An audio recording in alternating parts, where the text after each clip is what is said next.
numerous times. And so we have a design at this point, and I believe right at this hour we have 3 bids in Scott's hands, so we can make a decision and pull the trigger and do that job. That's my update for today. You haven't been busy, have you? Scott? Yes. You haven't been busy, have you? There's been a lot of coordination to be done. I do have a question, it has to do with the Postal Playhouse. And the reason that we need to get that done by the end of this month is because back last fall, we had to postpone that as far as the structure on the outside in regard to the weather on the outside of that Postal Playhouse. So we asked for an extension, and they gave us one extension. I'm talking about the Gilstress Foundation now, money. Grant, thank you. And they gave us one, and it expires June 30th. Now, and the reason I'm asking that is because the contractor's duty to get the bills into us, because it has to come in front of you people first, and you have to okay it. And then it goes to the Marjorie Betterman Foundation, and they have to okay it. And I'm sitting here thinking and hearing, there's a possibility that we may not have a meeting in 2 weeks because of people not being gone. Am I right? So it appears to me we got. News to me, I'm gonna be here. My point is, you know, do we call a special meeting for this, or how do we do it? I guess that's what I don't wanna lose the money. We'd have to call a special meeting, and I would say early rather than later. Is that agreeable with everybody? Yes. So, Because that way, and the LBI, the Marjorie Betterman Foundation does have their board meeting on the 15th of June. right. Which if we can call it before that, and the contractors. Just gotta make sure you got 3 people that can vote, right, Joe? Yeah, At the special meeting. yeah, okay. As long as we can get 3 people to vote on it, have it. We're all right on that? Okay, I just wanted, did Scott hear all that asking? Did you hear all that, Scott? I heard bits and pieces of it, that we're gonna have a council meeting to approve the project sometime prior to the end of the month. Approve the bills. The bills for the Postal Playhouse. Okay. A special meeting. Okay, all right. I just want to get that clear before everybody leaves and to make sure we get it done because we don't want to do it. Okay. I just want to add one more project. Scott, this is Greg. Want to add one more project. Thankfully, I don't have a list nearly as long as what Scott just rattled off. Good.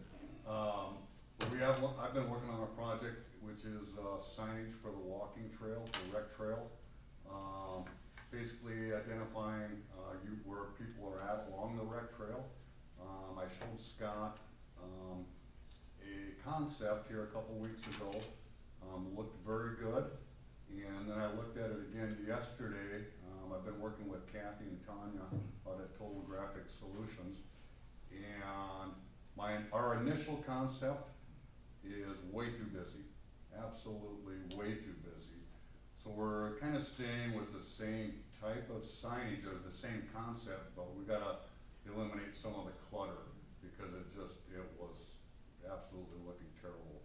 I'm hoping by either late this week or first part of next week, we can look at it again. And if I like it, then I'm gonna get just a paper copy. I'll be showing it to Scott and Jason and see if we like the design that we've selected, and if it's a go, we're probably gonna go with it so we can get signage up along the rec trail. So one more project, and just wanted to add that to Scott's list, I guess. One Thanks, suggestion Greg. on the trail is, trails that I'm on, simply an arrow pointing that says trail. So when they come to a T or something, they know what their options are. Right. And they can just, as I said, just an arrow that says tree or trail will accomplish a lot of what you're trying to accomplish, I think. Sure. Thank you. Sheriff Scott, thank you for his update. Thank you. Yeah, I have one more project. The contract that you awarded to Precision Concrete Cutting. I thought that would be started by now in this first week of June, but it sounds like it's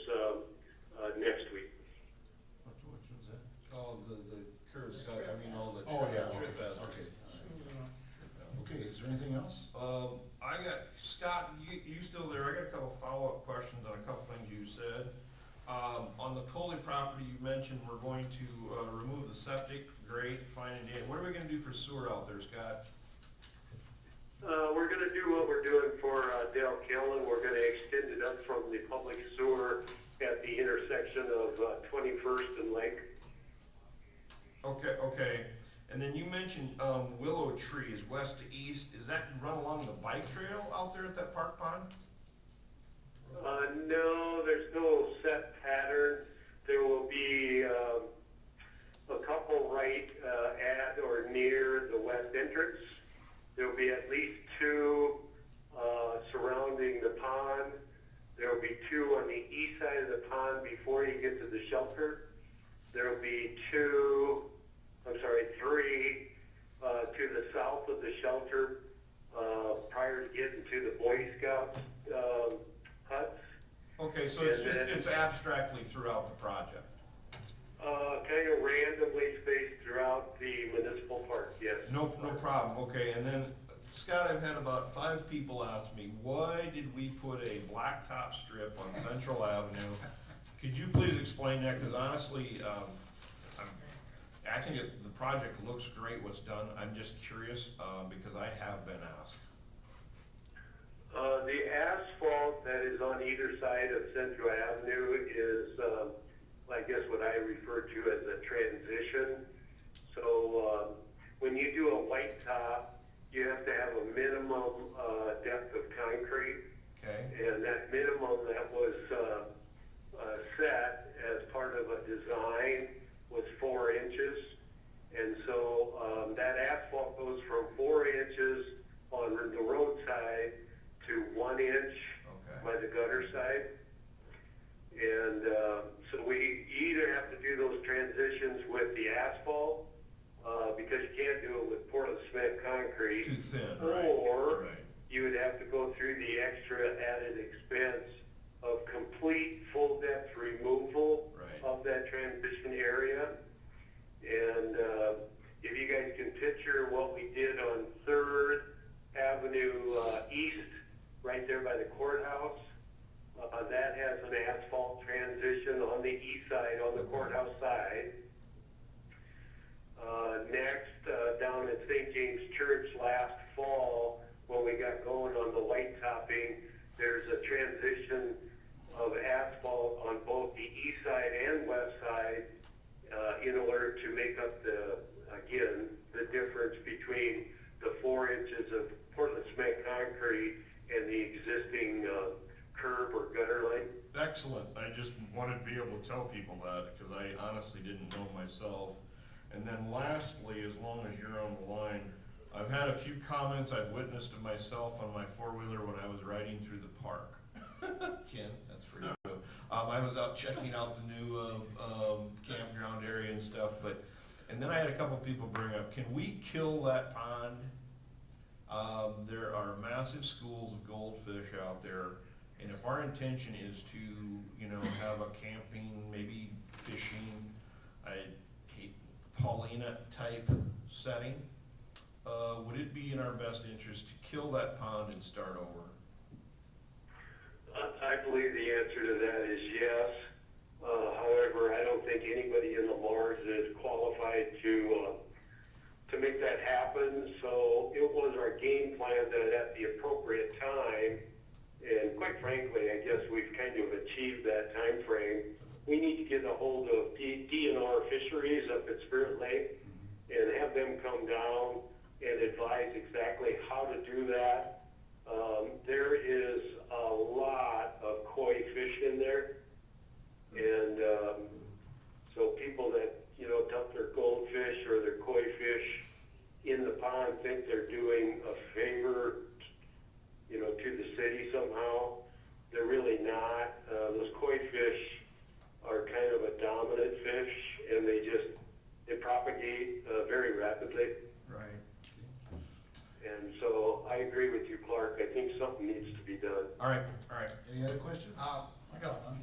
Police chief, Yes, were you gonna give, just a brief review? I of the- can, yeah. Yes, please. Sorry I was delayed. The use of the proper use of ATVs in the city. Yeah. Do more of that. So there's been some some conversation this week about ATVs on city streets, and I had a conversation with Joe about it. And I wasn't here when this, plan was put into place to allow them on the streets, but at the time that it was allowed, I just want to remind everybody that we are following Iowa law as far as what's allowed on the street. The restrictions that we have on Lamar's, and this is addressed to the public, not just the council, is that they're not allowed on Highway 3, and they're not allowed on Highway 75, or Business 75. They can't cross to get to a business, but they can't traverse and they can't travel those areas. They are required to have a licensed driver. They're required to have insurance. They're required to have a DNR certificate placed on the back of the vehicle. And they are required to obey all traffic laws, whether they're city or state. I'll add to that, we've had some questions this week about golf carts. Some complaints, some questions. The legal answer I'm gonna give you is that we allow golf carts on city streets. However, they have to be operated by somebody 16 years age or over. They have to have insurance on the golf cart. They have to have a slow-moving sign on the back, and they have to have a flag. And they also have to obey all traffic laws in the city. And if they're used at night, they need lights, correct? If they are used at night, they have to have lights and taillights. Which also applies to the ATVs. I'm gonna take that back. Golf carts are not allowed at night, Okay, period. Okay. ATVs used at night have to have a headlight or taillight. okay, Golf carts are not allowed at night. okay. That's Iowa code, it's not something that we're implementing. Sure. Thank you, Kevin, for the update on that. Just one question. When we passed that, I was under the understanding that the ATVs were not allowed on any city land like along adjacent to the trail or through parks. That is correct, they are not allowed on any city parks, they are not allowed on our recreation trail, they are considered a motor vehicle while they are within the city limits of Lamar. That is correct, Ken. Thank you. Any other questions for Kevin? Thank you, Kevin, for that update. Thank you Appreciate very much. it. Thank you. I just got one question, since we're all on the park. Is Park Lane Drive, Scott, I believe you said we're gonna get some cabling on both sides of Park Lane Drive? And if you do Park Lane Drive last night like I did, it's hard to even tell where the edge of that cement is. So we need to get that cabling done pretty soon, because those trees have now bloomed out and you don't know where the site is. So, I know you're working on that, but that cabling needs to happen on Park Lane.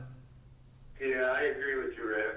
I think I reported there's 3 locations. We're gonna put that on 12th Street by the box culvert, on Business 75 by the box culvert across the street from McDonald's, and then out on Park Lane like Rex just indicated. If your front wheel should drop off of that pavement, there is a extremely deep ditch that I think your car would be pulled down into. I've run into a couple contractors pulling trailers with backhoes on it, trying to reverse the S-curve there, and you basically gotta stop. Because Yeah. they're over halfway and you know that you're not going anywhere, so I just think that one, I mean, the one on the highway is still lit up enough that if somebody goes off the highway, they're gonna go off the highway, but I just think that one needs to be, really asked about. Somebody needs to be the squeaky wheel and get that one done. Yep, I'll get on it with Scott. Scott was in charge of getting that firm back. The one right there at the curve by Premier, that one looks good. Yep. And we were gonna use that same firm. I think the one there looks excellent, and if we had that done up there, it'd be much safer, because otherwise I think Kevin's gonna have another job sometime in the next couple of weeks, because somebody's gonna go off. Oh, and fire's gonna be it. Well, I guess, yeah, we'll send Dave Shipper out there too when it goes off, because somebody will have to drag it back up. Will do. Thank you for listening. Any other questions? Go ahead. Scott, the question I asked will probably go to a second question. The asphalt that was put on Central Avenue, will that help at all with the expansion of the concrete that was centered on the Central Avenue? I believe so. You know, we got that cracking along Business 75, and with the asphalt, which is considered a flexible pavement, I really think that the middle concrete piece will be able to expand and contract without creating similar problems. That led to the, you answered part of the question, but what are we doing on Business 75? Have we come up with some kind of a solution or a plan? Well, I thoroughly discussed it with Pat Pickett of Slofeld, and he has discussed it with Ben of Harris, and the three of us kind of have decided we should wait just a little bit for the extreme summer heat and see exactly what happens there, Ken, before we dive in for any kind of correction. Okay. I've always felt that was when the curb went in, it was where the problem is. It was never properly backfilled to where they broke the pavement off. And no way of knowing to get underneath there and look, but I think there's a problem with backfill in there. Is that? Yeah, I can have Pat Pickett check his field book on those compaction results along the full depth remove and replace and see if it's marginal or see if it fully met our standard. Thanks, Scott. Yep. Any other questions? I just want to comment on Clark's Main Street there with the blacktop. I had 4 people within an hour contact me from to the point that they thought the city ran out of money. And so we had to clean that rumor up. But I also had many comments from our business people downtown, how well it looks and what we've done. Great job, so. And that asphalt will gray in time, you won't notice it. Yeah, that's what I said too. It'll vary. Okay, anything else? Okay, what we'll do if we decide when we get our arms around these bills from the Postal Playhouse, I will keep you informed. We might call a special meeting on spur of the moment, if it's all right. And if there's nothing else, I ask for Motion to adjourn. motion to adjourn. Second. Motion made and adjourned, second. All those in favor say aye. Aye. Opposed, motion carried.